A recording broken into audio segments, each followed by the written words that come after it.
지난주 국민의힘은 2026학년도 의대 정원을 포함한 의료개혁 문제에 대해 원점에서 논의 가능하다고 밝히면서 여야 의정 협의체 구성을 제안했고 대통령실과 정부, 야당도 화답했습니다. 의료계에서도 대표성 있는 인사들이 여야 의정 협의체에 적극 참여해 주실 것을 요청드립니다. 거대 야당이 이재명 표 지역화폐법을 행안위에서 여당의 반대에도 불구하고 일방적으로 밀어붙여 강행 처리했습니다. 매우 유감스럽게 생각합니다. 나아가 야당은 지난달 대통령이 제2요구한 전국민 25만 원 현금 살포법까지 재표결할 뜻을 밝혔습니다. 여야 대표가 회담을 하고 정기국회를 맞아 민생을 위해 협치하겠다던 약속들이 이재명 대표 하명 폭주로 급격히 식어가는 것 아닌가 하는 우려가 커지고 있습니다. 거대 야당이 의석수를 무기로 밀어붙이는 지역화폐법은 지자체의 지역 상품권 발행에 대한 정부 재정 지원을 의무화시키는 포퓰리즘법입니다. 전국민 현금 살포를 무기한으로 상설화시키자는 나쁜 법입니다.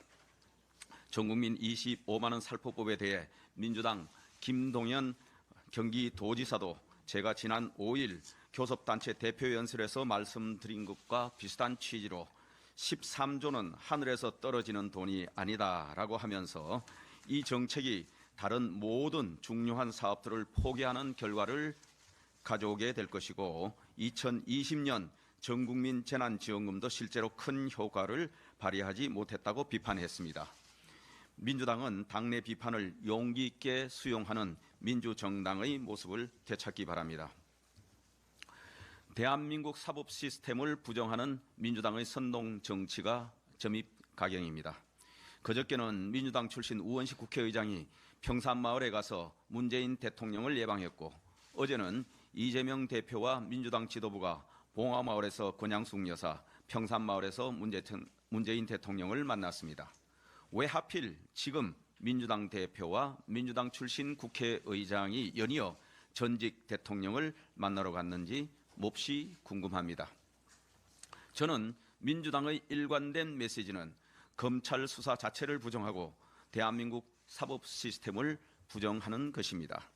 이재명 대표와 문재인 대통령을 둘러싼 여러 의혹에 대해 수사와 재판으로 진실이 밝혀지더라도 그 결과를 인정하지 않고 불복하기 위한 사법 리스크 방탄동맹 빌드업은 아닌지 심히 우려스럽습니다. 누차 말씀드리지만 문재인 대통령 일가는 본인들에 대한 수사와 재판에 성실히 임하시면 됩니다. 과거 문 대통령께서 하신 말씀 그대로 그냥 법대로 하시면 됩니다. 대한민국의 전직 대통령, 국회의장, 제1야당 대표가 모여 대한민국 사법 시스템을 부정하는 정치적 선동에 힘을 합치는 듯한 행태는 반드시 중단되어야 합니다. 현명하신 국민들께서 다 꿰뚫어 보고 계십니다. 조희연 전 교육감의 대법원 유죄 판결로 다음 달 서울시 교육감 보궐선거가 열리는데 여기에 14년 전 대법원 유죄 판결로 교육감직을 상실했던 광노현 전 교육감이 다시 출마한다고 합니다. 광노현 전 교육감은 14년 전 상대 후보를 2억 원에 매수한 죄로 교육감직을 상실했습니다. 하지만 14년이 지난 지금까지도 당선 무효에 따른 선거 보존 비용 30억 원 이상을 반납하지 않았습니다. 그러면서 또 선거에 출마한다니 참 양심도 없습니다. 가히 대한민국의 교육을 조롱하는 후한무치의 끝판왕입니다. 광노현 전 교육감은 아직도 사법부의 판결을 부정하고 있습니다. 그러고 보면은 수사와 재판, 대한민국 사법 시스템을 부정하는 민주당과 좌파 진영의 철면피 선동은 유구한 전통을 갖고 있습니다. 14년 전 광노현 교육감에서 시작되어 한명숙 전 총리, 한상균 전 민노총 위원장, 조국 전 법무장관을 거쳐 이제 이재명 대표와 문재인 대통령으로 이어지고 있습니다.